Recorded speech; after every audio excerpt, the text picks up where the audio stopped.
இதெல்லாம் சிறப்படைவதற்கான வாய்ப்புகள் அதிகமாக இருப்பதனால, உங்களுடைய வாழ்க்கையில நீங்க நினைச்ச விஷயங்கள் நடக்கப் போது. அரசாங்க வேலை கிடைக்கப் போது. அரசாங்க வேலைக்காக நீங்க முழுமையா முயற்சி எடுக்கலாம். அதேபோல அரசாங்கம் மூலமாக லாபம் கிடைக்கும். ஏன்னா பார்த்தீங்கன்னா, 11ஆம் இடம் தான் நம்மளுடைய லாபஸ்தானம்.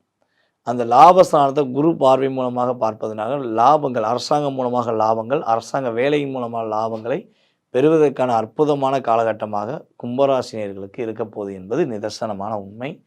ஸோ விட்டு போனவர்களெல்லாம் உங்களை தேடி வந்து பேசுவதற்கான வாய்ப்பு உண்டு. நீங்கள் உங்களுடைய இயக்கத்தை சரியான முறையிலே இயக்க கற்றுக்கொள்ளுங்கள். ஏமாற்றத்தை இனிமேல் எக்காரணத்தை கொண்டும் அனுமதிக்காமல், கடன் சுமைகளை குறைத்து கொண்டு, கடன் அடைவதற்கான வாய்ப்புகள் இருக்குது. மேலும் கடன் வாங்காமல் உங்களுடைய வாழ்க்கையை நீங்கள் சிறப்பாக செய்து வெற்றி பெறுவீர்கள் என்பது நிதர்சனமான உண்மை. உங்களுக்கான வழிபாடு அப்படின்னு பார்த்தீங்கன்னா, நீங்கள் துர்க்கை அம்மன் வழிபாடை பின்பற்றலாம். அதேபோல் வாராகி அம்மன் வழிபாடை பின்பற்றலாம். வாராகி அம்மனை மனசார வழிபாடு செய்யுங்கள். உங்களுடைய வாழ்க்கையில் சகல வெற்றிகளும் கிடைக்கும், சகல நன்மைகளும் உருவாகும்.